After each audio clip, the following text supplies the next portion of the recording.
dealing with a falsehood, you're faced with two options.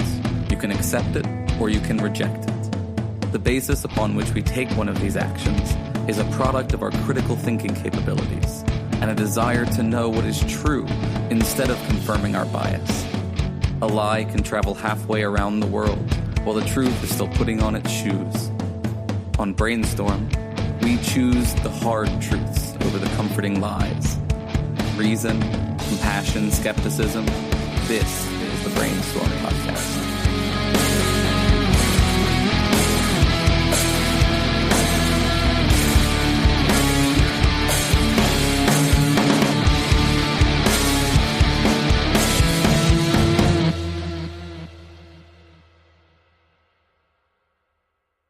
All right. Hi, and welcome to the Shift to Reason Radio, the Brainstorm production, where each of us tries to take a bit of a deep dive into our topic of the month using critical thinking, compassion, and skepticism. I'm Cory, and my panel tonight are Rene. Hello. Angela is not in the room. Lisa. I can do better, Angela. Watch this. Hello. Hello. And okay. Of course, we have Dustin. Hey. Did I say Lisa, or were you just doing Angela? No, you said me, and then I just said, well, I'm going to do Angela. I didn't say hello for me, so hello. Okay. Can we get a loop of that where Lisa said she's going to do Angela?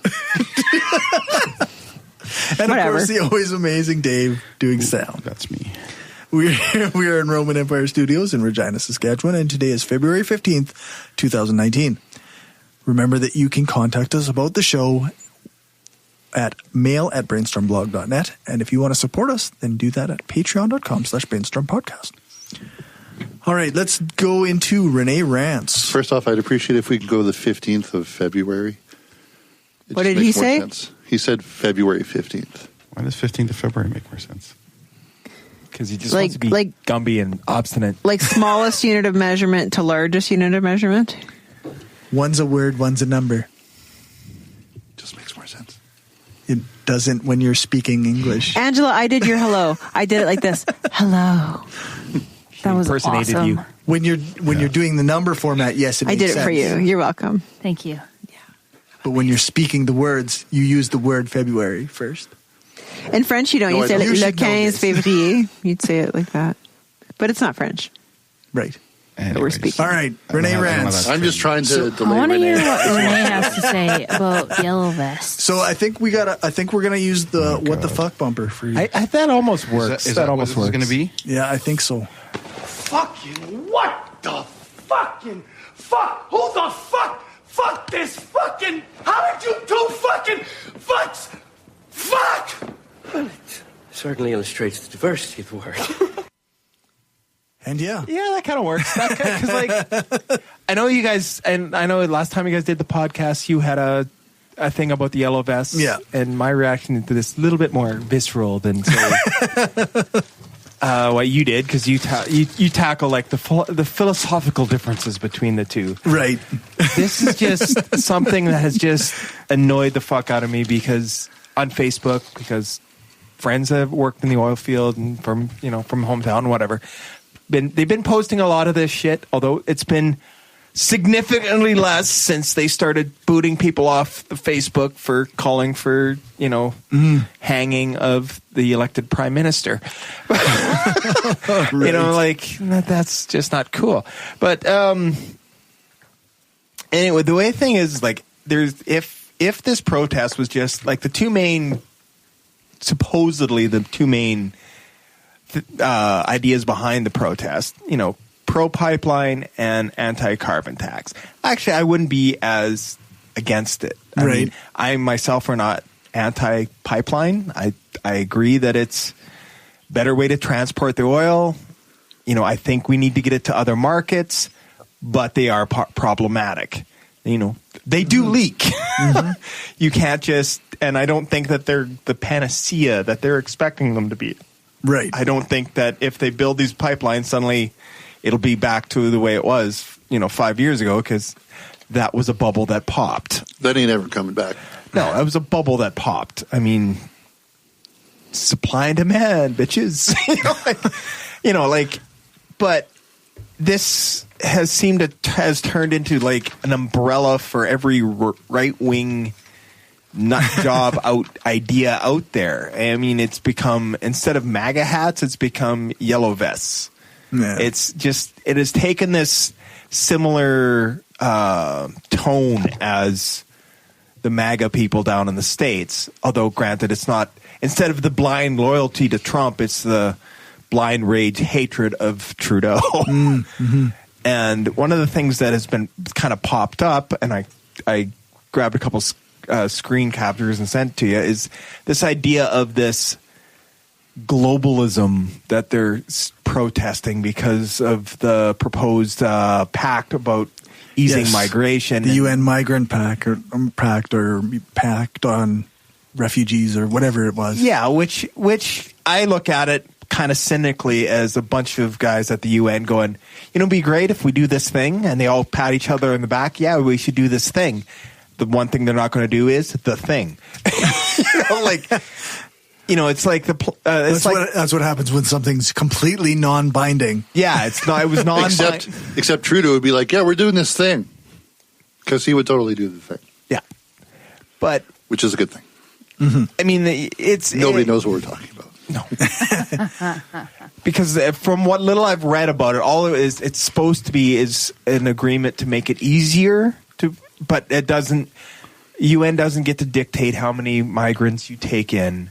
Yeah, it's just supposed to make the transition easier, and it makes it easier to deport as well.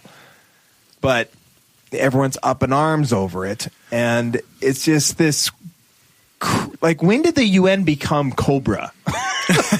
Like, it's Guild of Calamitous Intent. Right. Like, all these, super villain-esque, things. Like, yes, the UN is a global entity, but they don't dictate. Yeah.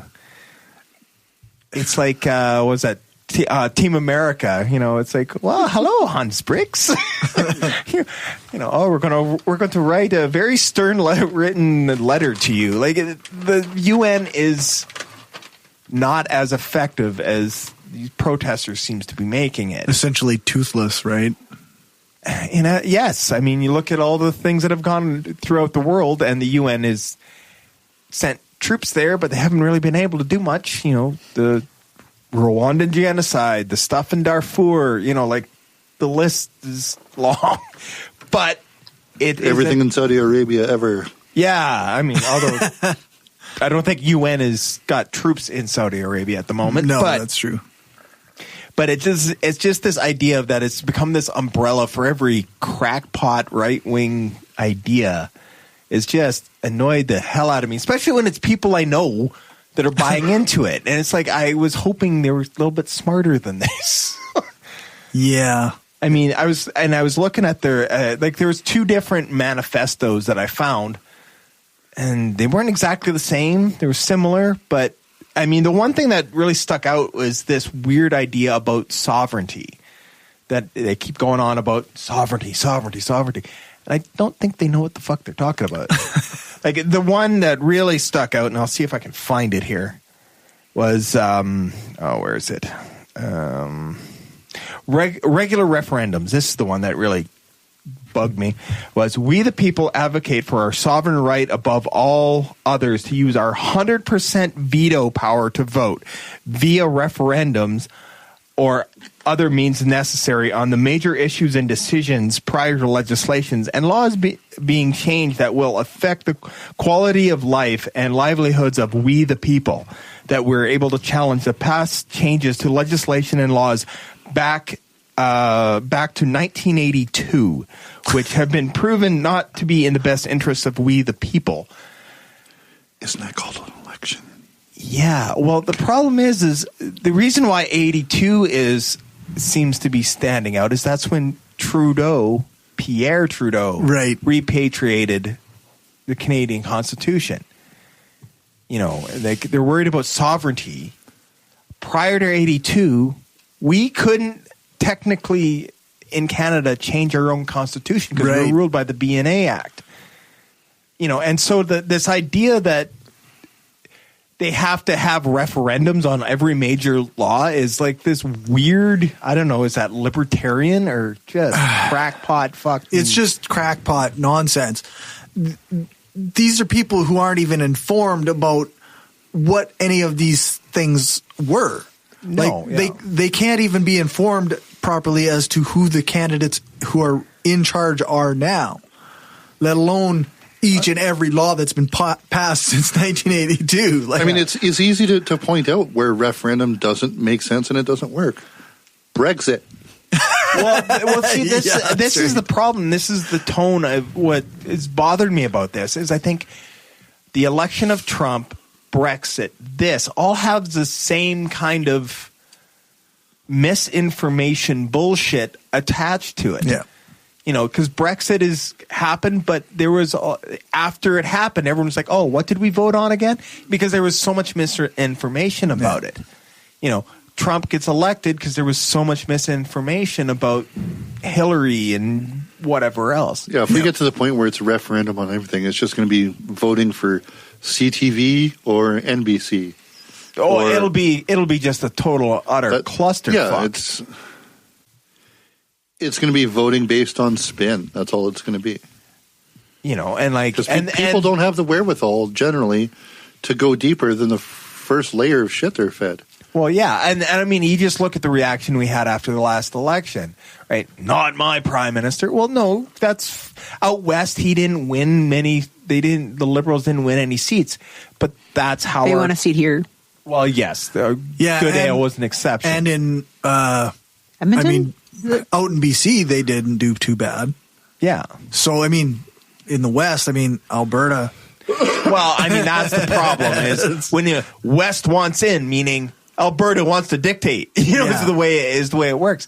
But that's what the tone seems to be with this, is that if they don't get exactly what they want, well, they're not listening to the will of the people.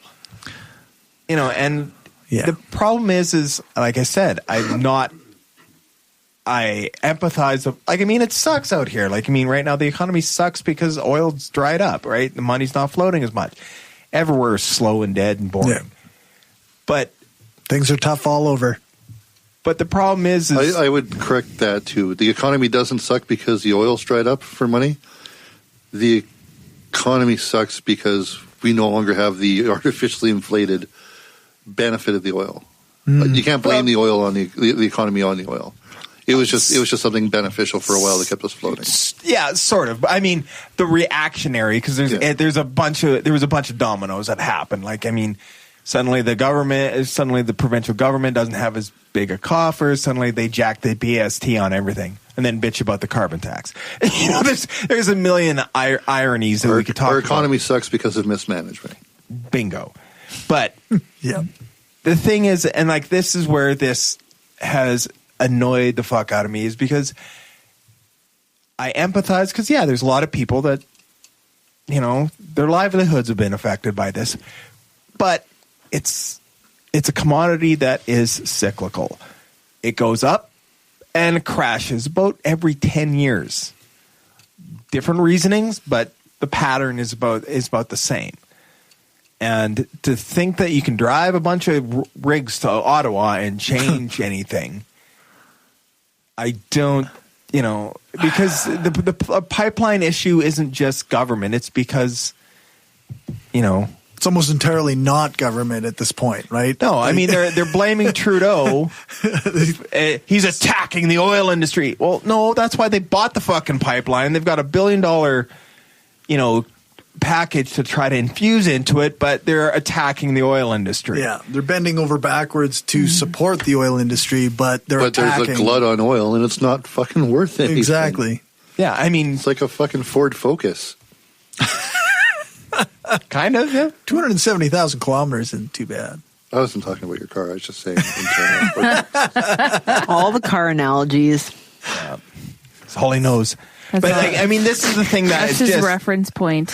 It just annoys me is that people that are all up in arms, you need to understand. I mean, I don't know all the ins and outs because I'm not in the industry, but you need to understand a bit more of your own industry. Well, and the trouble is that People don't. It's not even that they don't understand the industry. It's that they don't understand policy or economics or anything except for work on the rig, pump the oil out of the ground. I'm supposed to get paid. Yeah, none of them look past our border, our provincial border. Like, I shouldn't say none. That's really being very dickish. It's making a bit of a blanket statement, I guess. But a lot of people, the people that are making these statements about the oil, they aren't looking at the glut coming from the Middle East. The fact that America is now basically not requiring as much for oil. That's the thing is, I mean, this is the end result of $150 a barrel. Yeah. It was $150 a barrel, so we threw everybody, just chucked bodies into the oil patch. Everyone was drilling like crazy. The Americans went fracking crazy. They're supplying themselves, so there's now an oil glut here. Yeah. That's why it's because the current pipelines can't handle what they're, so it's just sitting there because the Americans don't need it, so they're not taking it. They don't want the Fort Mac stuff because it's too thick. They have to dilute it to get it through the pipes. And there's also that PR that it's dirty oil and they don't want it. So, I mean, all these factors kick in. And this is the economic reality. Yeah. Well, and a lot of the people in the oil field, they're like, well, if we could just get it to the fucking port, well, where's it going to go?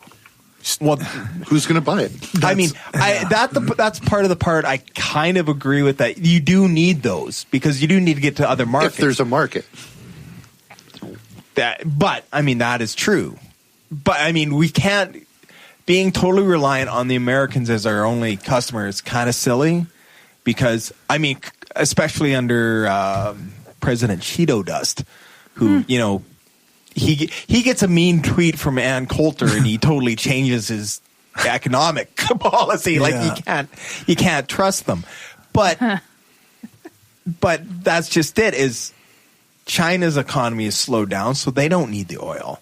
The only other one is sending it out towards Europe, but do they need it? I don't know. I mean, I don't think the pipeline. I think we do need the pipelines, but they're not going to fix everything. I think, that's the issue. They're problematic because they do fucking leak. Some people don't want it running through their land. Trains derail and burn down towns too, though. So there's trade-offs. There's trade-offs. I mean, transporting oil is an issue. It's never going to be perfect, but I think that the myth that a pipeline is going to cure all of Canada's economic ills is something that is really prevalent in Saskatchewan and Alberta now. And it's not going to change anything. That's also the thing, and I don't know the numbers per se, but you hear them saying how many billions of dollars we're losing because, the Canadian oil is so depressed or whatever. Once again, it's Alberta bitching about money they're not making. Yeah, here's the thing. If those oil companies were losing billions of dollars, they would find a way to get their fucking oil to market. Right. Yeah. Billionaire oil companies don't be like, oh, we can't move the oil. I guess we don't make any money.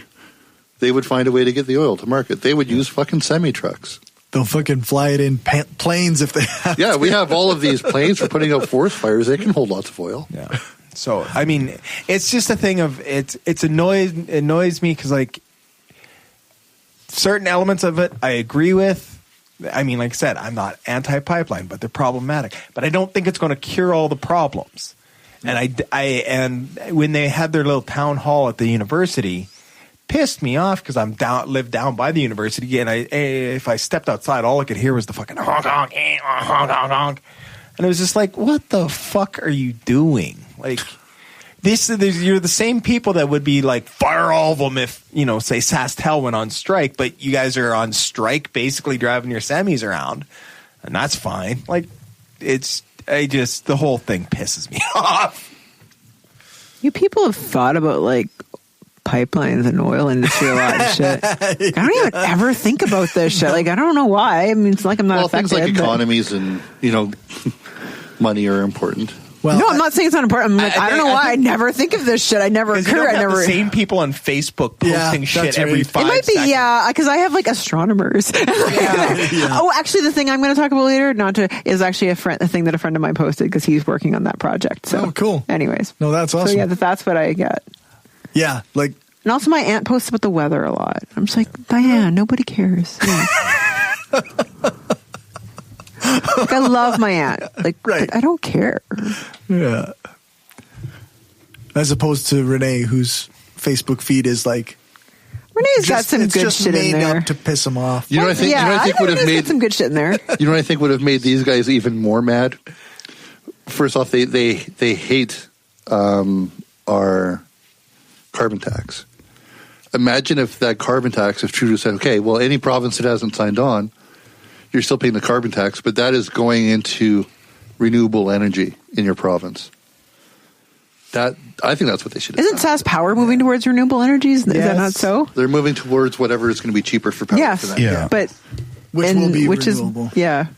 Which turns out not to be a thing that's not renewable. And they just announced a big project for Estevan for geothermal, which I think is good. Yep. See, I know some things about energy things that people talk to me about shit, and I kind of half listen. And then we have our premier fucking suing the federal government, saying you can't impose. He's not standing up for me. Fucking head. He says he's standing up for Saskatchewan, but I really don't think that he is. Nope. What I really don't like about him is that he can't smile, and then all the billboards of him, he's just squinting at the sun because that's the closest they can get to. He's kind of grimacing and squinting at the sun, and that's the closest they can get to a smile. And I mean, it's an approach. Well, it's hard. It's hard to smile when you have Brad Wall's a rod up your ass. Well, I was thinking Brad Wall's hand up there. But. Oh yeah, fair enough. That's right. Yeah, I hear you. All right, how do you feel about your rant there, Rene? Not quite coherent enough, but good enough. Good enough. Yeah. I'm just like, wow, this is stuff I gotta start thinking about because you guys know a lot more about this shit than I do. I work with guys who are like right into this yellow vest convoy bullshit. What I don't get is how they can think that the prime minister and his cabinet can't pass a tax federally. Yeah. Well, no, but that's the catch-22, right? There is that argument out there, and I've heard it, is that they think it's totally within the government's power to they should be able to just plow that pipeline right through. That's their power. But a federal tax isn't. Yeah. Right. One you like, one you don't. That's the huge hypocrisy of this. Yeah. And it's, like I said, I understand that it's your livelihood. I get that. Right. It's no different than your American gun nuts. My government guarantees and I can have a gun so I can fight my government. Yeah. It's the same kind of Rene, you just need to learn to like make better use of the unfollow button. That's right. Just saying. Or sometimes there's just other the websites unfriend button. Like seriously. Or even unfriend. Some of these people. See, that's the problem. Is I'm go okay to foxnews.com. It'd probably be less painful. Sometimes it's good. The thing is I'm not one for that. I should be able to have friends that I don't, you know what? Fuck you. I don't agree with you on this. And that should be fine. Yeah. But so that doesn't work with Cory, though, because you do that to Cory and you'll get a fucking 42-page essay. Or you won't get it in one segment, though. It'll be in like 32 different fucking replies to your post. Yeah. That's what the you never even look at for. until like 2 months later. Oh, shit. Yeah, the only thing I ever comment on that Cory's posted is actually when he's replying to somebody else and it shows up in my feed. Yeah. And then I got to scroll through to find it. I haven't engaged with anyone over this because I knew it's just pointless. There's no reason. It's a waste of time, but it's just something that like I said, there's elements of it I can understand, but I think it's crossed that tipping point into just fucking stupidity. We should start our own purple vest movement or something. The yellow vest was supposed to be ours. It was supposed to be a left-wing movement. I know. So wow, how about a purple belt? Like something nicer than a vest. Purple belt. Purple high heels. I want high heels. I don't know how to heels. walk in high heels. If you get make really it comfortable ones, it'll be food-related? okay. Oh, yeah. Purple cotton candy. Purple All right, stuffed cookie. let's switch gears a little bit. Yeah. Let's take on some science with Lisa. Me? Yeah. Is there a science thing? If you base medicine on science, you cure people. If you base the design of planes on science, they fly. If you base the design of rockets on science, they reach the moon. It works. Bitches. Yes, science! Science does kill people. It does. Every time we It can. does kill people. Every time. Well, not science itself, the application. I'm sorry, I don't like Richard Dawkins. Like, I like. No, that's fair. That's okay. I like don't some like of his him either. books, Yeah. but something about him. I don't think very many people do. I don't like him. He's bad. Polarizing. Just stop killing people. I don't. It's just weird. Anyways, okay. So, how do I preface it? So, my friend Alex Parker works on the New Horizon project. So, if you don't remember, That Alex Parker. yeah, AHPO. Anyways, I don't remember what the H stands for. You and I went to grad school together. Anyways, so he works on the New Horizons Project. So if you don't remember, it's this movement of people wearing yellow vests. And no, I'm kidding. It's it's a space probe that they sent to Pluto to take pictures of Pluto. And that was a few years ago. So you remember all those pretty pictures of Pluto came out? That was from New Horizon probe. So then they specifically designed New Horizon to have extra fuel and have extra life, much like, what was the Mars thing? The rover? What was it when it was called? Opportunity? Much like Opportunity, the Mars rover, but to have an extended life, and they gave it extra fuel so they could see something else. Okay, so how do I start this? I guess I'll just start with what they discovered, and then maybe I found a really good article on space about it, so I'm going to kind of summarize it. So they found an object called 2014 MU69. I thought you guys would enjoy the 69 name of this, just because that's how we roll. Okay, so what it looks like, if you take a picture. Okay, so sorry, I should maybe back up here. So this is an object in the Kuiper belt. So Pluto is a Kuiper belt object, and this object MU69 is also a Kuiper belt object. The Kuiper belt is a ring, I guess, of icy snowballs way out in the far reaches of the solar system. Pluto is a well-known Kuiper belt object. It's not a planet; it's a Kuiper belt object, and we went to visit it. Anyways, so Potatoes.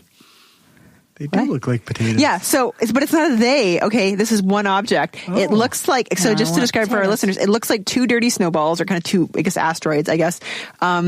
It looks like a snowman, right? It looks like one's a little bit bigger than the other, and it's just kind of these ball-ish shapes that are just sort of gently stuck together. That's what it looks like if you go and look for a picture of it. We never actually been able to see something like this before, to actually take a picture of it. The only reason we have these high-resolution pictures of the damn thing is because we flew within like a few thousand kilometers of it. So it's super, super cool.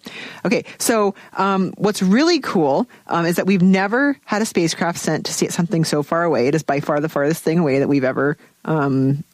It's 1.6 billion kilometers farther than Pluto. Holy cow. Yeah. And another thing really cool about it is it's the first object we've ever sent something to that we didn't know that we're going to see that particular object when we launched it. So this thing wasn't discovered until 2014. New Horizon was launched in 2006. Oh, wow. So we didn't know. Okay. So that's really, really cool. So I talked about Kuiper belt objects, blah, blah, blah. Okay, so the important thing about Kuiper belt objects is that they're sort of the remnants left from forming our solar system. So scientists study them in order to understand how our solar system formed, what it would have looked like in the early days. So back in the early days, it wouldn't have been made up of big planets. It would have been made up of little tiny small things, such as the objects in the Kuiper belt. So those are the remnants of when our planetary system formed, which means it's really important for us to learn how it forms. So this object, MU69, also goes by the name Ultima Thule, which apparently even the naming of that was controversial. I'll get to that later, but because it's farther down in my article, I'd rather just get to that when I get to it, so I don't lose the scroll. But we'll get back to that. But yeah, Ultima Thule is the same thing as MU69. So in 2003, astronomers all kind of got together and made some bunch of recommendations called the decadal survey. So what they did is they made a bunch of they kind of set a course for astronomy. We want to be looking at this over the next decade, and this was actually used well beyond a decade to kind of decide what astronomy would be looking at. And one thing that they highly recommended is that New Horizons should fly back by other Kuiper Belt objects, not just Pluto. Okay.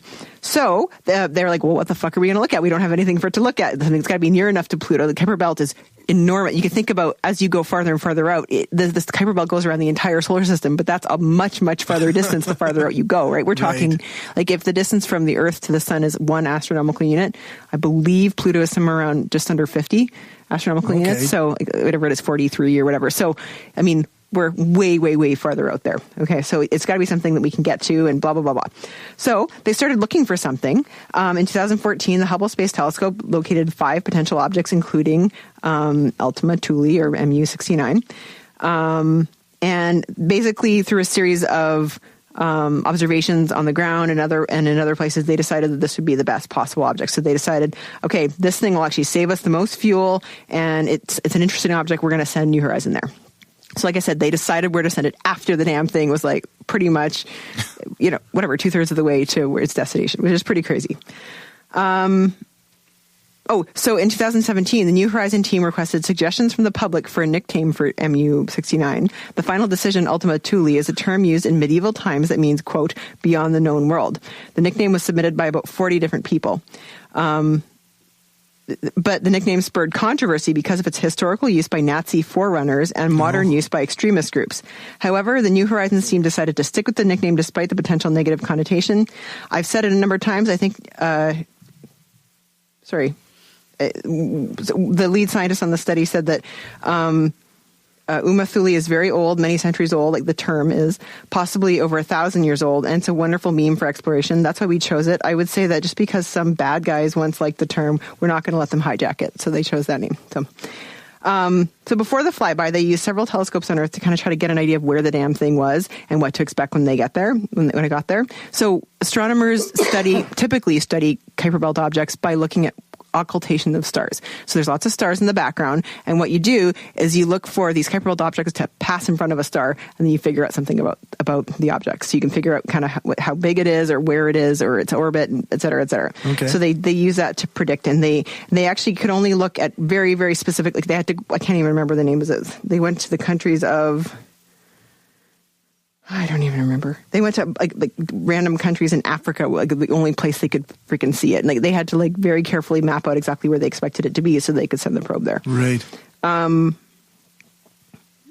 So apparently the probe actually did its flyby of Ultima Thule at midnight Eastern time on January 1st, 2019. So it just happened. This is an observation that's a month old. And before this, we never ever saw something like a smaller Kuiper Belt object in this detail ever. Like this is really, really new and really, really cool. That's awesome. So it did its flyby, and I really encourage our listeners to go look at pictures, because people like my friend Alex Parker took the images, and we've only gotten back like a few percentage of the data. Actually, we're waiting. It's streaming, and it's going to take years for the data from New Horizons to all kind of get to us. Yeah. So we're kind of slow. It's like you remember the modems back in the 90s, and a picture kind of came in really, really slowly. So, I mean, it's kind of like data's kind of like that. We have a full picture, but but they're doing color analysis and all sorts of other great things. And people like Alex are doing a deconvolution of the images to kind of make them really sharp and see what's going on. It's really cool stuff that they're doing. Ultima Thule is way better of a name than Asteroid McAsteroid Face. I don't think so, actually. Says you. I don't think so. And apparently, so there's two parts. So if you look at, like I said, it kind of looks like a snowman. I think they've named the bigger part Ultima and the smaller part Thule. Okay. Yeah. And by the way, this is the most amazing thing ever. On January 1st, 2019, 12:33 a.m., New Horizons made its historic flyby of MU-69, Ultima Thule. Team scientists and engineers gathered at the Johns Hopkins Applied Physics Laboratory in Laurel, Maryland to ring in the new year and cheer for the moment the spacecraft's buzz the KBO. Kuiper Belt object. This is the best part. Brian May, a mission scientist and lead guitarist for the band Queen, released a new single commemorating the event because he's actually got a PhD in astrophysics. Nice. It's just so cool. Anyway, so he's involved. But they didn't actually know if they had a successful flyby until 10 hours later when the data came in, because it takes that long for it to reach the Earth. So they did do a successful flyby. They have lots of really cool pictures. One of the most interesting things is they didn't really know, they actually didn't know if it was actually going to be two separate objects, like kind of orbiting each other very closely. But no, what they think this is a contact binary, which they've never seen before. We don't know, they were kind of theorized, but never knew it actually existed. So it's theorized, and apparently now it's true, that especially in the early solar system, small objects would kind of orbit each other slowly, and then they just kind of touch, and then so they're just kind of touching, and they're one object now, and they're gravitationally bound to each other, and they continue. But like the lead scientist in the article points out, if your car were to impact something with the speed, like, you wouldn't even be a fender bender, right? Like they just sort of gently touched, and which means like they don't get destroyed. They don't bash into each other, make something else. They're just sort of. So this is like an example of like a super old type of object that we would have seen early in the solar system. So it's very, very cool. Yeah, I think maybe I've kind of pumped it up a lot, but that's basically it. But yeah, we still have the data. That's really cool, though. We still have the data coming in. There's going to be they're literally going to be analyzing it for years, right. And it's just super, super, super cool. It is. And are they? Yes. So specifically that object they're studying, are they going to change their focus to other stuff? Well, or they have enough fuel to do another object. Okay. And they designed the probe to have enough lifetime, so they're going to choose another one. And maybe years before they get to it, but they're going to choose another Kuiper Belt object and go there too. Seems a little wild that they spent all all that time setting up where the exact spot they needed to aim it at, and then exactly. It could have missed. It could have, but it didn't. They did. Yeah, you never know. I guess. Of course, you never know, right? Until you try something, you never know. I mean, it's freaking 50 astronomical units away. I mean, 10 hours to communicate the damn thing, and then 10 hours back. So, yeah, who knows? But it's just so cool, and so yeah. So, but certainly models of how this planet, how the solar system forms, how planets form, will certainly be informed by this discovery for years and years and years to come. Like just a wealth of, there'll be like dozens of PhDs coming out of this data and useless things that nobody can get jobs with. But yeah, it'll be amazing. That's awesome. Useless things that nobody can get jobs with. Just what's interesting about that? More interesting than freaking pipelines. to me.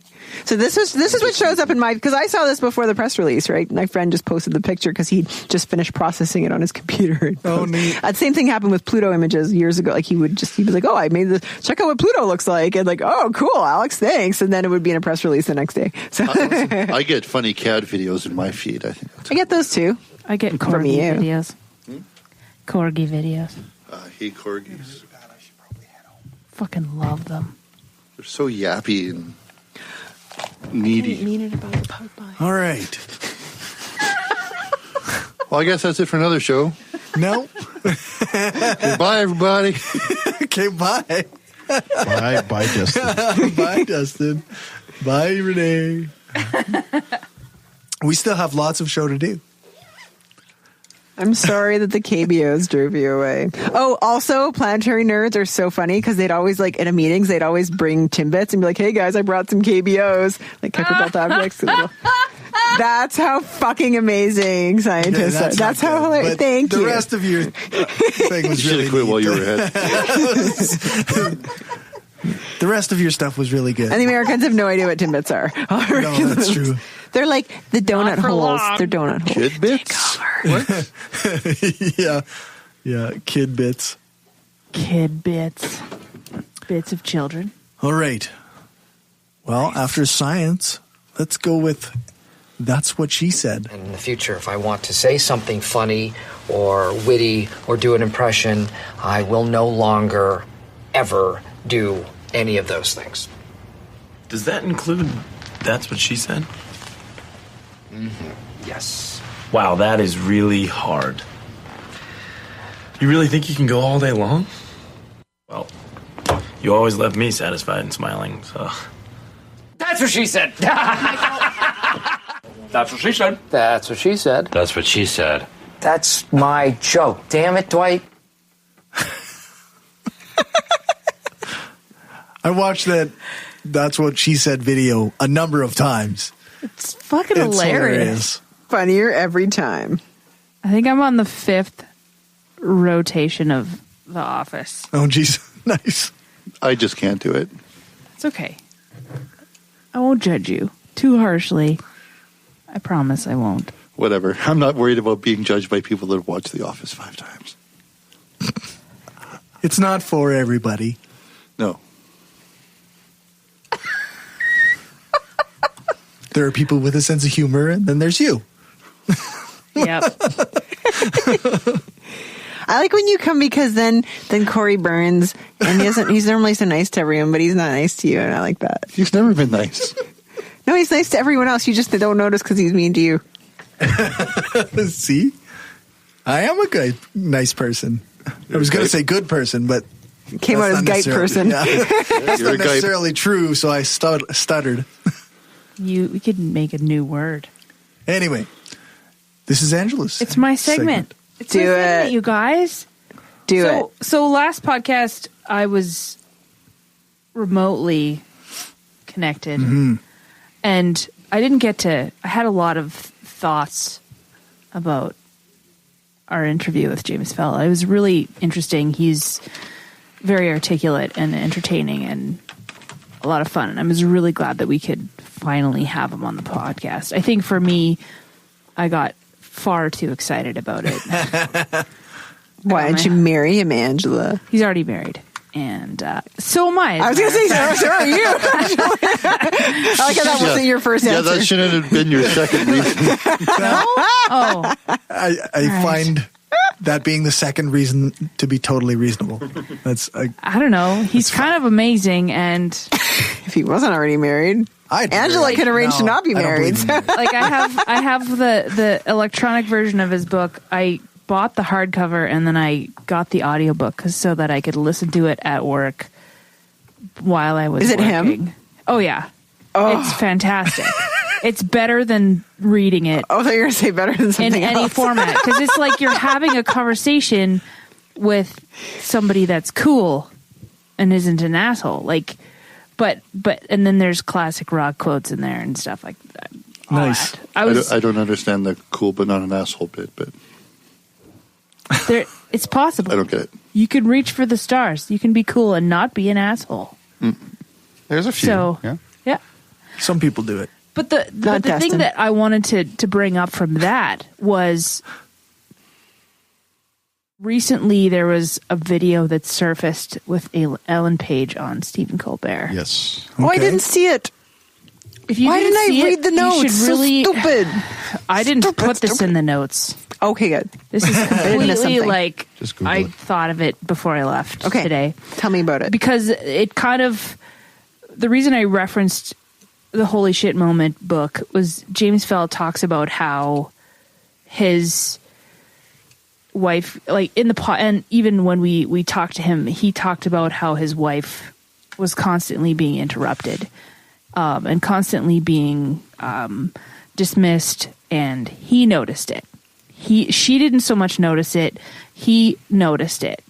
Right. And that's something that piqued my interest because my husband has repeatedly said that he notices that I get interrupted a lot in my family when there's functions that happen. And I didn't realize it until Trent said something, and then now that I know, I notice, and it pisses me off. And there was that one time when we were at a couple iterations of studios ago, but Destin was like being Destin. I was being Oh, super I mean. remember that day. It was so beautiful. But relive it for us. Just explain it to the listeners. Yeah, Do it again. It was awesome. There was one. I apologized to you, and then you said you just apologized to me because I interrupted you, and it kind of stuck with me. It was like, yeah, you did fucking interrupt me, and then later on, I did yell at you and said, That's right. "Don't fucking interrupt me." Oh, it was so amazing. It was great. It was amazing. Yeah, it was so it great. was so fucking funny. And it was like you were not going to fuck with her tone like that. You were just like, oh fuck. I brought out the big guns. And to that point, like that's something that I really have been thinking about lately a lot, and thinking because I've been doing a lot of listening, haven't been doing a lot of talking, and I have a lot of pent up stuff to say, and it's frustrating to be a woman and to feel like I'm being interrupted sometimes, and to feel like people just don't listen to the things that I have to say. And I think sometimes we stick to superficial things because we don't feel like we have a lot of time to say stuff. And the thing that I loved about Ellen Page on Stephen Colbert was he gave her the space to say what she needed to say. He didn't interrupt her. And like someone tweeted, he held the silence for her. And he let those pauses remain. And that, I think, escalated the intensity of what she was saying and her message and the frustration that she felt about marginalized people. And that was amazing to me. That was something that I just loved. And then further to that, this week, what's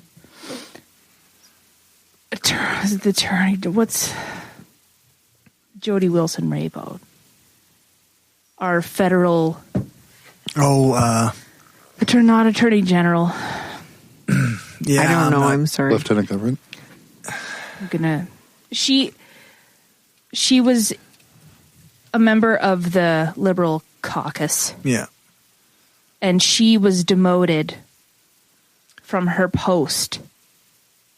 And in the most recent shuffle of the cabinet. And then some stuff has come out about SNC-Lavalin and their less than above board practices and how they've lobbied the government super hard about messing with the prosecution laws.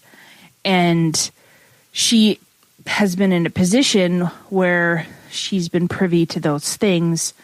And the suggestion was that she was advised by the Prime Minister to do something about that particular issue.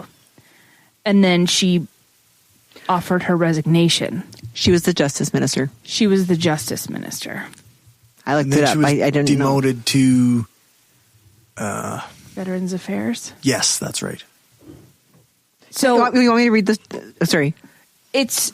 I mean, the point I wanted to make about that, I just wanted to the thing that I love about that situation. Her letter of resignation was posted, and then Justin Trudeau, as Mark Critch put it, stood in front of buses to throw somebody under the bus. In that he was he always called her by her first name, Jody. Like, you know, they were best friends, and he was completely blindsided by it. And the thing that I love the most is that she's not saying a fucking thing. She's basically saying, I'm talking to my lawyer about what to do next. Right. She's still present on social media. She's thanking her uncle and her dad for coming out in support of her. Yeah. But she's not saying a fucking thing. And I think, honestly, that is driving Justin Trudeau crazy right now. Because she's not giving him the time of day. She's walking away, and I think that drives him fucking nuts.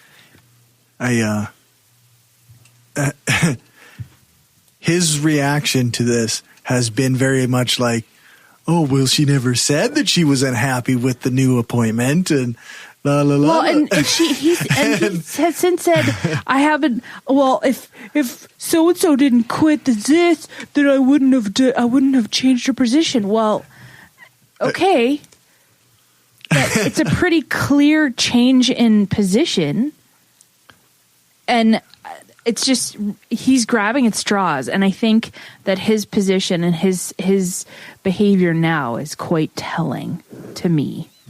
I listened to a show about this subject not that long ago, actually. They mentioned that this is the kind of thing that outrages even his allies or people who aren't critical of him very much because of this very hypocritical type stance almost. Well, and I think we know that he's a bit of a showman. He's aware of how he's perceived and just the way that his brand is put forth. He's very aware of that. And I think this particular thing, she's not having any of it. And I appreciate her attitude right now. It's very cool. So, I mean, those were the things that I wanted to bring up today. The other thing I wanted to talk about, I've been listening to a lot of podcasts, and the one that I was thinking of was the Broken Hearts podcast. It's about two white women who adopt 6 black children. And it's Hearts, Harts. And it's a collaboration by iHeartRadio and Glamour magazine, of all things. Okay. Weird. And it's 2 female white journalists who are... I'm going to lose my voice because I've been talking too much. But it's a fascinating story because it goes into great detail to the background of these women, and it goes into the background of these children, and the themes of the white women and the white saviorism that kind of weaves through that, and the way that the foster care and adoption system works there, and the perception of these kids being saved by these women. It ended up that these people died. Mm. That's kind of like the main part of the story, but they go into detail. Like they do a lot of interviews of like their neighbors and what happened beforehand and stuff like that. And it's just a really interesting story. It's kind of depressing, but at the same time, it's really fascinating to think about what motivated these women. Either like, was it an abusive relationship? How much did they reveal to their coworkers and neighbors? And were these kids really developmentally disabled, or were they just really not well looked after? So, and did they really need to be adopted across the country away from their family? Because they were living with their grandma. And the reason they got taken from their grandma's house was because their mother, who they'd been originally taken from, she was convicted of a crime, and she went, and like they had been taken from her, and then she ended up looking after the kids when they'd been living with their grandma. Oh, okay. And that was what instigated the removal of the kids. And it's a broken system, but it's just an incredibly fascinating podcast to listen to. And also Surviving Y2K, if you ever listened to the Finding Richard Simmons podcast. I did not. I did. So good. It was good. Same guy. He did one called Surviving Y2K. And he interviews a bunch of people that were like doing the prepping, and he actually interviews a guy by the name of Bob Blah Blah, who ran for mayor in Regina a few years back. Nice. And it's really funny and interesting. And yeah, is that blah blah blah for mayor? Yeah. With the car? I think so. It's got for mayor on the back of his car? I think so. Yeah. I think that was the guy. Yeah. That was the guy. Yeah. And last but not least, the Stuff Mom Never Told You podcast. I've really enjoyed that too, because it's all stuff with a feminist. That rings a bell for some reason. Yeah, it's howstuffworks.com. Okay. Podcast. I want to double back to when you were talking about being interrupted. Can I interrupt you? Yeah. It's fine. I'm done. It's great because we have our son's autistic, and we always tell him not to interrupt when he's interrupting, and he does it to us. Yeah. And it's ingrained. Now, he doesn't have any of the social barriers that the rest of us have. Yeah. If you're in public and you're talking and somebody interrupts you, he'll just look at him and say, "Don't interrupt, that's rude." It's awesome. I love that. I love that so much. Kids are the worst though, right? Because like you tell them not to like do something and then you do it and they tell you and you're like, fuck. Like, you know, like shit. Yeah. No, I think it's cool that Loki holds us to the same standards that we hold him to. Oh, no, it's good. I don't know what your fucking problem is. No, yeah. Being held to the same standards. But I don't want to be held to the same standards. No, Mummy can say fuck off as much as Mummy wants. That's right. Yeah. All right. Well, unless you have something else. That's pretty much all right. The thrust of what I wanted to say. It's funny because this is the first time I've been back in a long time. So, and I know that I was overreaching when I was talking a few times, and I was like, "Oh, I hope Angela doesn't yell at me." You've established fear. I've set a precedent. Oh, fuck. Nice. All right. So now it's Dave's turn. Okay. What do you want to talk about, Dave? Well, I wasn't going to. Justice is about making sure that being polite is not the same thing as being quiet. In fact, oftentimes the most righteous thing you can do is shake. Break the computer. The audio shake. Stop. Shake it like a Polaroid picture. Shake it off. She says the table. Oh, shake it off. Yeah. That's okay. We stay up too late. Shake your foundation. Yeah, that one. Yeah. This hard drive is barely keeping up with what I do anymore. But anyway, yeah. So I guess I'm the social justice person now. I've been pigeonholed into that. Well, good because we've never had somebody into social justice on this show. Never involved in any way. True. Negative. So yeah, this is my social justice segment. So for my article for today, as you all know, we're in a state of emergency in the States right now, and we're not there, but we're close enough. We're affected by things. Anyways, so yeah, I have an article here from PBS NewsHour, and I mean, this seems very self-evident, and I know it's been in the media a lot, but I think it's worth going over again because who knows who's going to listen and it's worth talking about. So this was an AP fact check about Trump playing on immigration myths, and I mean, it's no secret that lately there's been a recent rash of xenophobia in North America in general, in a lot of places, actually, a lot of the developed world.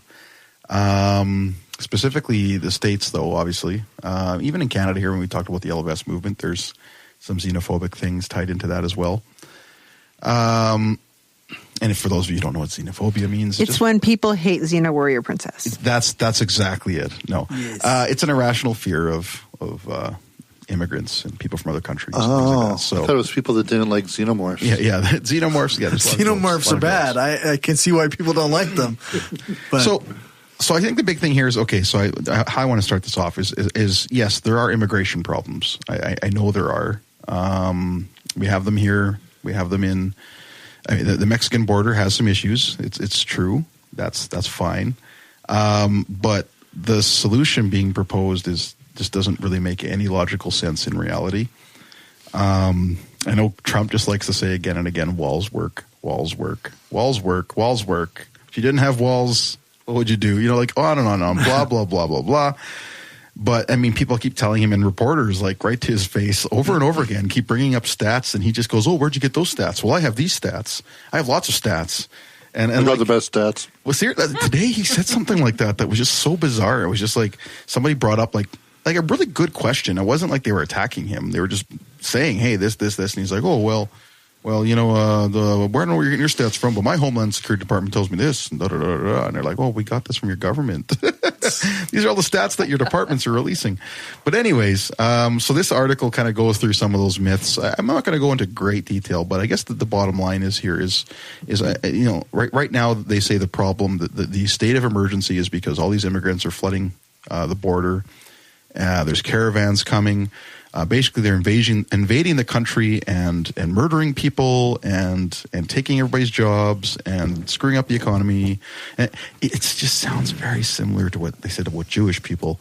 They're disease-ridden people coming in to sponge and take all the jobs. Yes, right? Like there's something about that's just terribly has a terrible historical context. Yep. Because they obviously are going to sponge and take all the jobs at the same time.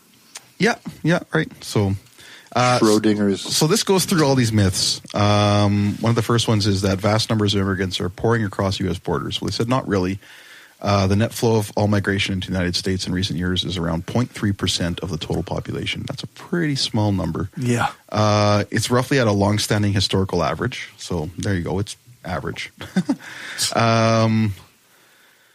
According to analysis of government data by Lyman Stone, an economist who studies demographic issues. So yes, they actually cite their sources in this article, and that's important because Trump is not citing any of his sources and just bringing up random bullshit. And and today one of the things he did that really pissed me off is he had those the angel mothers or whatever, people who were murdered by illegal immigrants. He had them there and exploiting them, like having them there. Oh, these people are amazing people, and they lost people. They're amazing.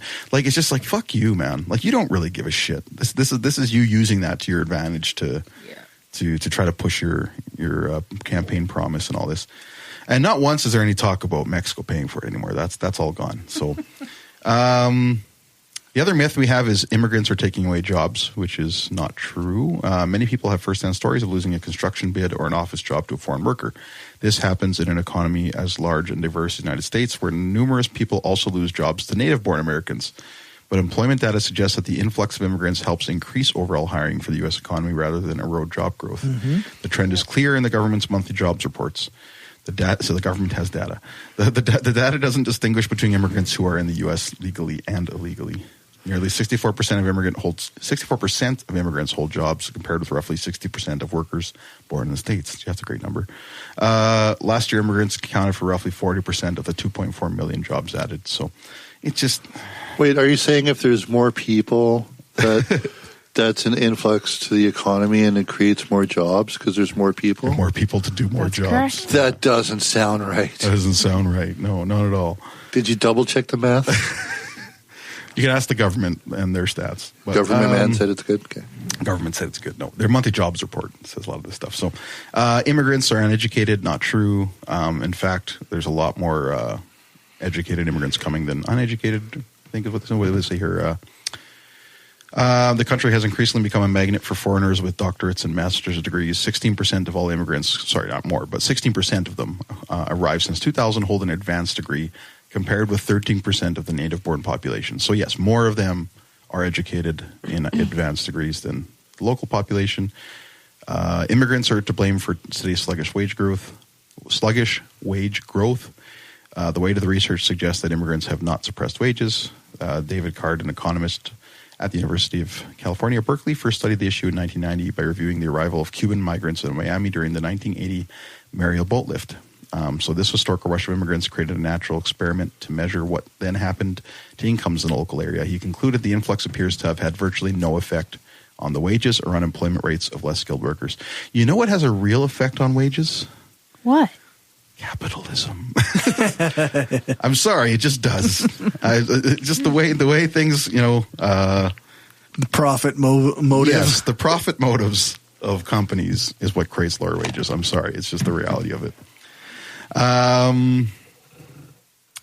What else we got here? Immigrants are a drain on taxpayers, which is another bullshit thing.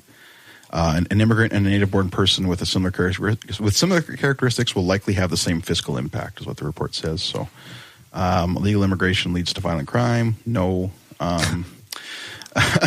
Trump frequently highlights violence by the savage MS-13 gang, saying in his speech Tuesday that it operates in at least 20 states, and they almost all come through our southern border.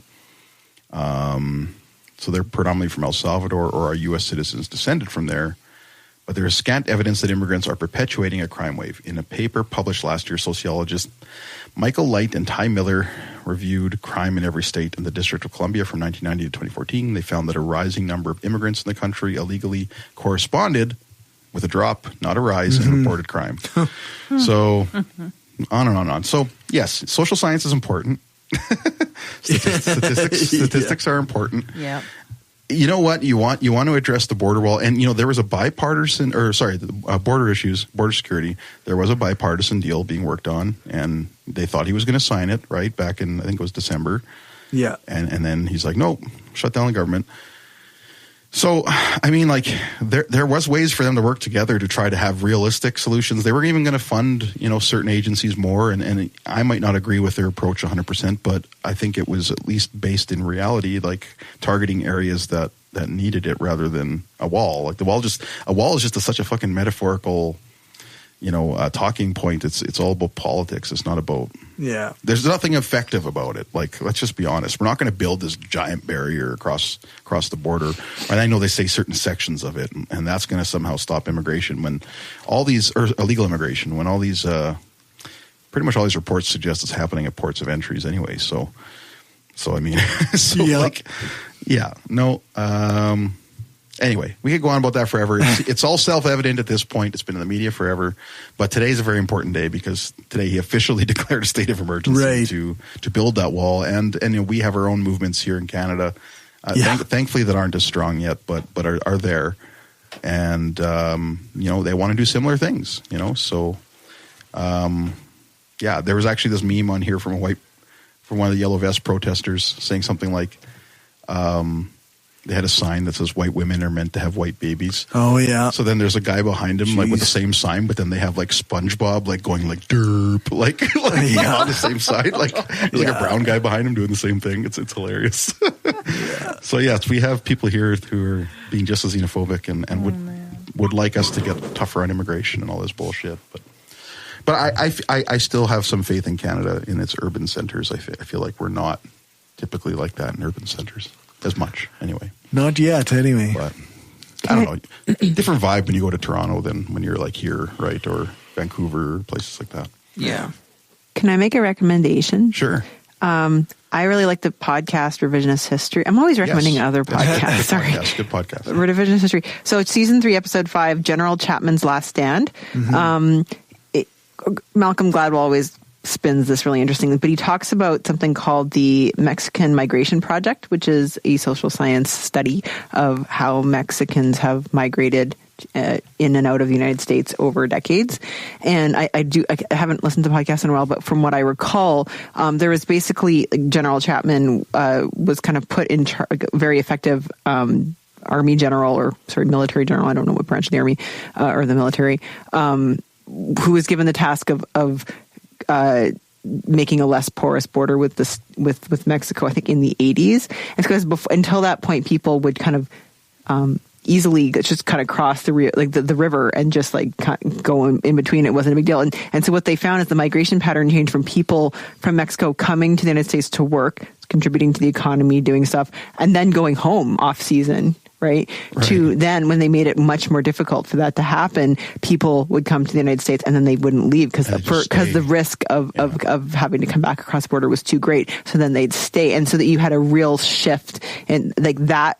So actually having a less porous border actually made the problem. Right. And he interviews these researchers. It's very, very interesting, and I recommend that podcast. Super funny, actually. Yeah, like it's always, they're pretty short. They're like half an hour long. I highly recommend that whole series, but that one is in particular very good. It's called General Chapman's Last Stand. Cool. That's all I got. That's all you got. Fuck Trump. Fuck Trump. End of. Not literally. Yeah. Well, gross stuff, I guess. No. No, just kidding. No. There's no amount. There's no amount. No, there definitely isn't, right? Not for me. I don't know about you. Stormy Daniels thought there was, but. Yeah. Anyways. This is off topic, but people say, hey, Lisa, you should sell your knitting stuff because, that's a good idea. And I'm like, well, no, because you'd have to pay me like pennies per hour nobody would pay, $1,000 for a sweater, which is what, you'd have to pay me minimum wage in order to get a sweater done. So there's a saying among knitters that, if I like that knitting is like sex. If I like you and you appreciate it, it's free. Otherwise you can't pay me enough. And this is also true with Donald Trump. Just saying. Same goes for crocheting. Yeah.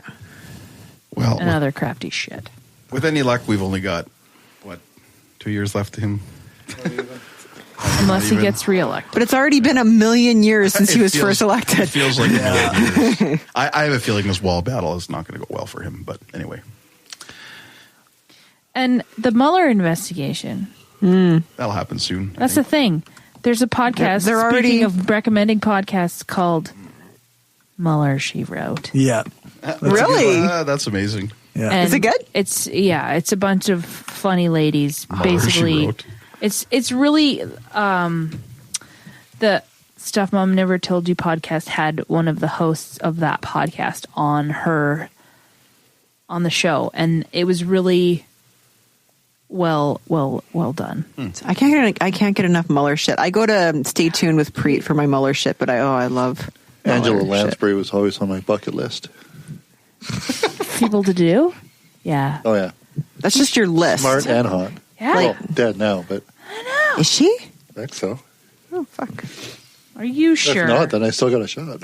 If she can't run away, she's got to be like 95. You don't have a shot. Yes. Well, anyways. Instead of talking about Destin raping seniors, let's move on with this. No, wait. It was the Getting Curious podcast that she was on, not the Stuff Mom Never Told You podcast. That is Jonathan Van Ness of Queer Eye. Okay. He's fucking delightful. I'm sure he is. If you ever they're very short, like 40-minute podcasts, and he puts rather intimidating issues into small, palatable portions, chunks. Chunks. And he's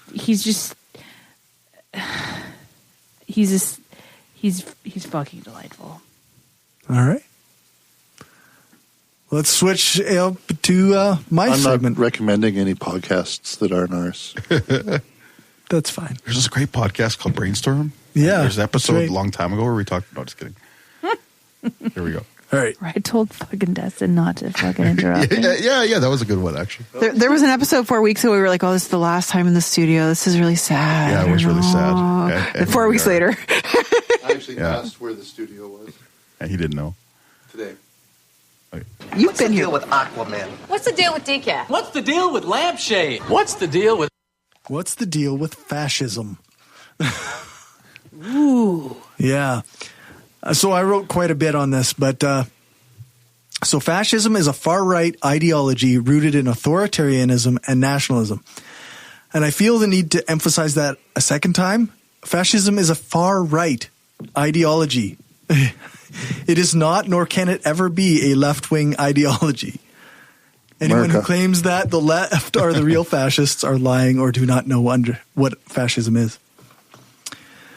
Fascism also sometimes has racially based prejudices as well, and often promotes a sense of superiority among those who fit into some set of prescribed norms. Generally, white, heterosexual, male, and Christian. Merca. There are other ideologies that mirror similar ideas of superiority for different groups, but at this time, those are not considered the mainstream for fascism. Nazism. I'm not really into etymology, but I think it's interesting to note that the word fascist is connected to or derived from the word fasces, which is a bundle of rods. And fascists will often use the symbol of a bundle of rods around an axe, or a fascio litorio, which is supposed to symbolize strength through unity, as if to say a single rod is easily broken while the bundle is difficult to break. What if you just unite all the rods into one big strong rod? You could make it even a further connection to like a bunch of cocks. What if you just combine them into one big strong rod? Okay, you can put the rods into the Kuiper belt and hope that they gravitationally bind together in a soft contact binary or multi-ary, and then send a really expensive space probe to go fucking look at it. There you go. You could. To tell it to go fuck itself. It's like a butt, and that male scientists just want to penetrate that butt. That's what they want to do. So fascism actually takes a few different forms, but is characterized an ideology with a few similarities. First, rods, dicks, butts, and they are Kuiper belts. always anti-liberal and anti-communist, and actually they are often conservatism. Though many current iterations of fascist ideology that we see in North America and in many parts of Europe include a kind of adherence to what they view as traditional Western culture. Fascism is also authoritarian in nature and nationalistic, with a well-regulated and protectionist attitude towards the economy.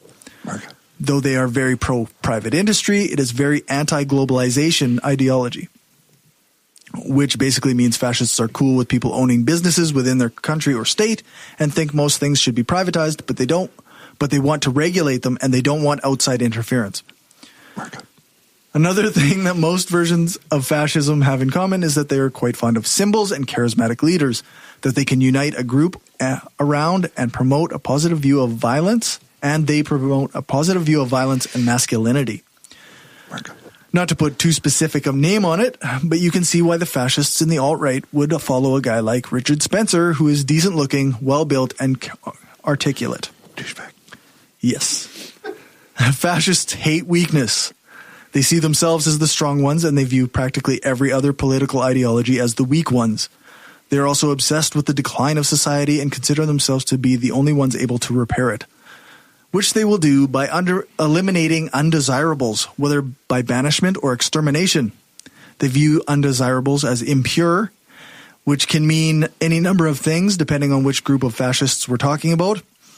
Many consider members of the LGBTQ community or people with disabilities to be impure and think of them as disposable or degenerates.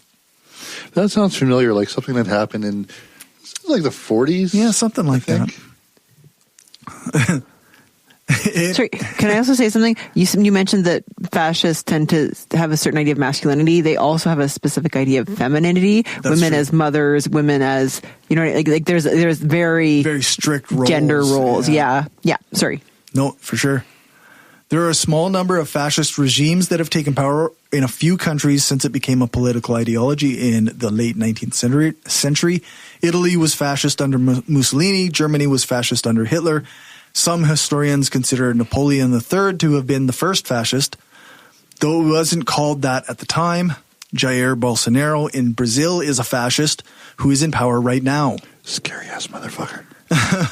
Most references to fascism refer to Italy in the early 20th century, as that's where the name first appeared. Is Duterte a fascist? Duterte. The Philippines guy? I don't think so. More of a dictator, isn't he? Is he a dictator? To be a fascist, you need a specific ideology. You can't just be like looking for power and abusing power. It can't be just that. Yeah. There's an ideology associated with it. Like, I wouldn't say Trump is a fascist because he's not smart enough to have an ideology. He's more of a... He's an opportunist. He exhibits and a klepto. Fascist-like tendencies, though. Like authoritarian tendencies. Yeah, and nationalistic. But he doesn't have any real political ideology. I don't think he's really Christmas message was like threatening. I think it's just a show. Well, maybe. I think he's pure criminals. capitalist. He's a it's a kleptocracy. He's interested in what he can get for himself. Yeah. It's a selfishocracy, whatever that is. Like, economically speaking, fascists are corporatists, which means they organize their society by corporate groups such as agriculture, labor, military, scientific, or other associations based on common interests. The idea is that when each group performs its designated function, society will run properly. Not entirely unlike, say, a syndicalist structure of society that some anarchists adhere to, except for the coercive nature of corporatism versus the voluntary nature of syndicalism. The Italian fascist regime first created a ministry of corporations that organized the Italian economy into 22 sectoral corporations. They banned workers' strikes and lockouts, and in 1927 created the Charter of Labor, which established workers' rights and duties and created labor tribunals to arbitrate employer-employee disputes. In practice, the sectoral corporations had no independence and were actually controlled by the fascist regime. And it was very efficient. Yeah. Employee organizations were rarely led by employees themselves, but instead by appointed fascist party members. This created a system in which employees had essentially no say in the conditions under which they labored. But I'm talking about fascism now because it seems to be pretty popular in the mainstream right now. Well, at least in mainstream conservatism or the right wing. Yeah, it's really hard to see a difference in the States.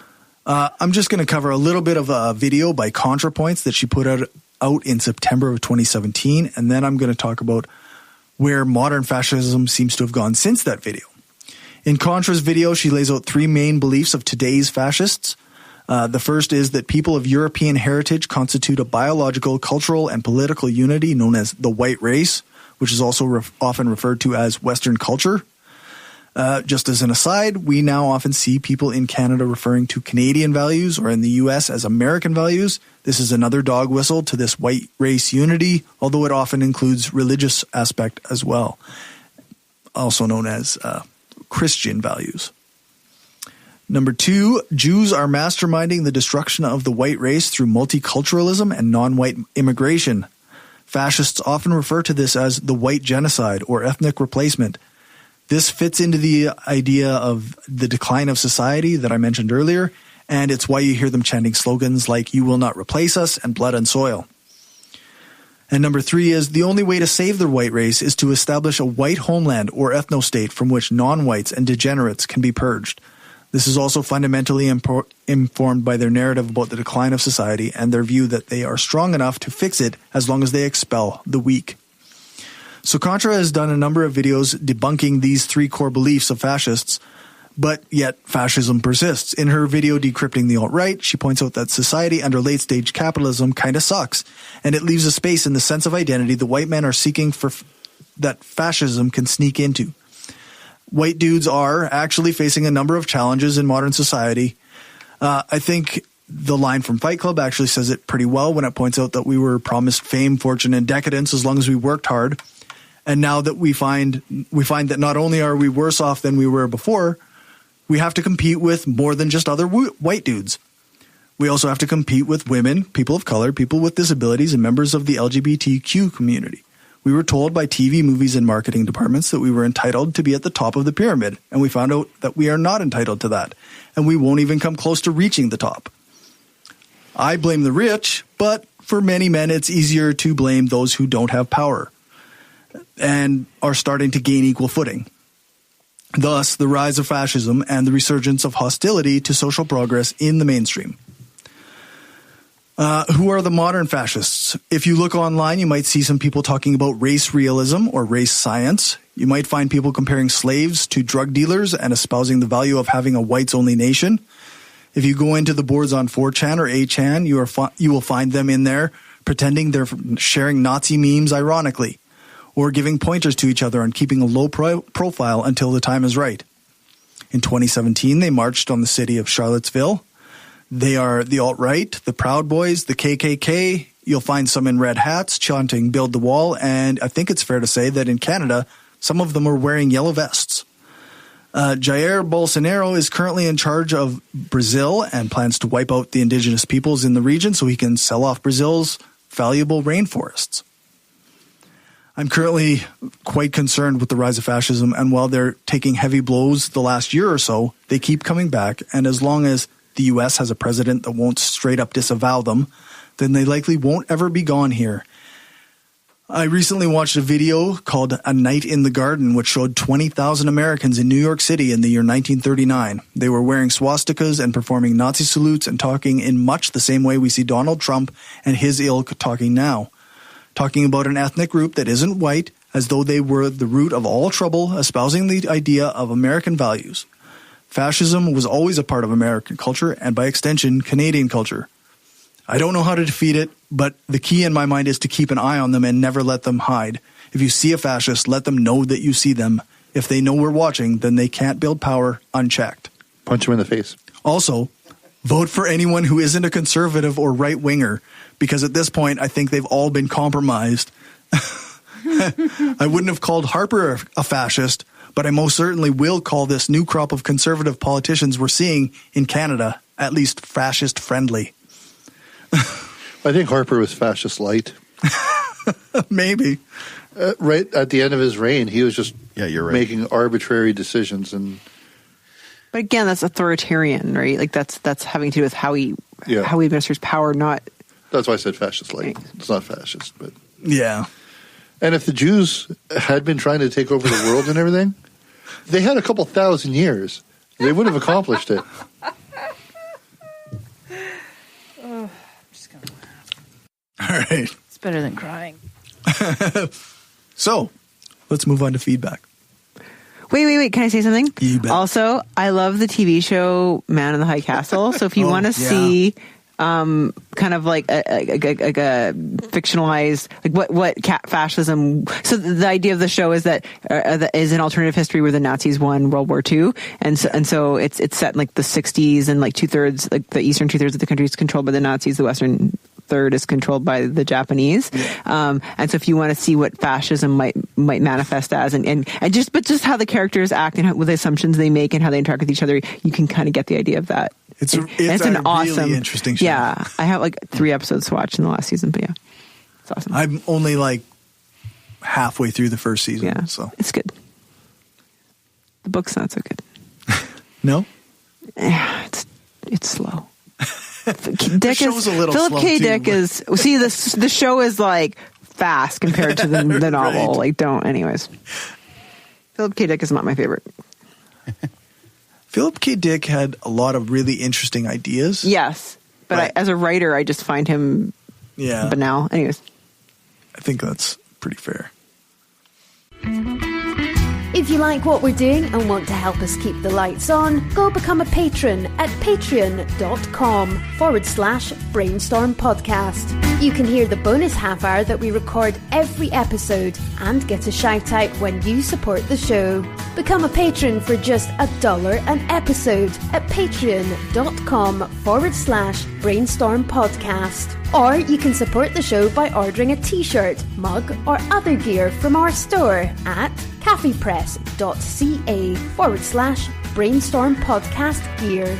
If you can't afford to become a patron or buy gear, then why not give us a rating or write a review on iTunes or Stitcher?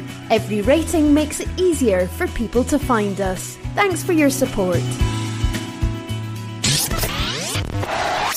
Welcome to Secular Soup. I'm Amy with a Y. And I'm Amy with an I. And we're just 2 blueberries floating in a bowl of tomato soup. Stay tuned for real talk about atheism, feminism, politics, parenting, and whatever the fuck else we want to talk about, because this is our show. And get ready for a whole lot of motherfucking profanity. Buckle up, bitches. It's time to have some soup. I would tell them they can find us wherever podcasts are, but they're listening to this right now. So if you're that stupid that you're listening to this show and you don't know where to listen, if we have to tell you how to find podcasts, then you're hopeless.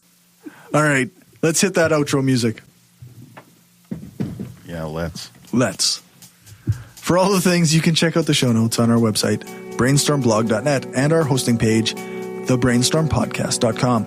Thanks to our financial supporters, Driffa, Kayla, Kim, Stephanie, Zach, the Utah Outcasts, Aaron, Daryl, Bob Glenn, Destin Doesn't Suck That Much, Magnus, several species of small furry animals gathered together in a cave, Positively Skeptical, Rob, the Podunk Polymath, the Flying Spaghetti Monster, Sauce Be Upon Him, Freethinker 215, and Larry. When we hit 20 patrons, I will stop reading off all of them and just read the skeptic level and above. If you want to join them and help the show grow, then you can do that at patreon.com/brainstormpodcast. Or you can do a one-time donation at paypal.me/brainstormpodcast, or buy our stuff at tpublic.com/store/brainstorm-podcast-gear. Our next live show is on March 15th, and our guest will be Jonathan Maloney from intelligentspeculation.com, which is a website dedicated to critical thinking. I want to give a big thanks to Dr. Nicole Salazar for joining us for the Skeptic Studio portion. You can find more of her stuff at, what was it? Moveboldly.ly? It was movebold.ly. Movebold.ly. So altogether, move boldly with a dot for the ly. My hard drive's just dying here. That's all right. Thanks, Dave, for our intro music. Thanks to Aaron Rabbi from Embrace the Void for doing the intro, the voiceover for our intro. You can find his stuff at voidpod.com. Thanks to Alex Kepper-Murdoch for doing the voiceover for our ads. And thanks to Jason Camo for our outro music, which I'll insert later. Yeah, You can find his stuff at aloststateofmind.com. All music played is either with permission or under the SOCAN license to play. For more information on SOCAN, you can check out the music license info page on our website, brainstormblog.net. Make sure to tune in to brainstormafterhours.com for the bonus content before it goes patron only. Remember to give us a rating, a thumbs up, or a fave on your podcatcher of choice. Join our Facebook group, like our page, follow us on Twitter, subscribe to our subreddit. Share the show and spread the word. The more you share, comment, and like our stuff, the more it helps the show grow. Thanks, everybody, for coming out tonight. Thanks, Dave, for the studio space, and thanks for listening. Remember, the truth matters. The outro's done. We'll just do a disclaimer. This is an opinion-based podcast. Each person on the podcast is responsible for their own opinions, and those opinions don't necessarily reflect the views of the rest of the panel. Any guests or anyone associated with the people on the podcast, such as spouses, partners, children, other family members, friends, or employers. No one person speaks for the podcast with the possible exception of Cory, and he doesn't speak for anyone else on the show. The Brainstorm podcast does not represent the views of our sponsors.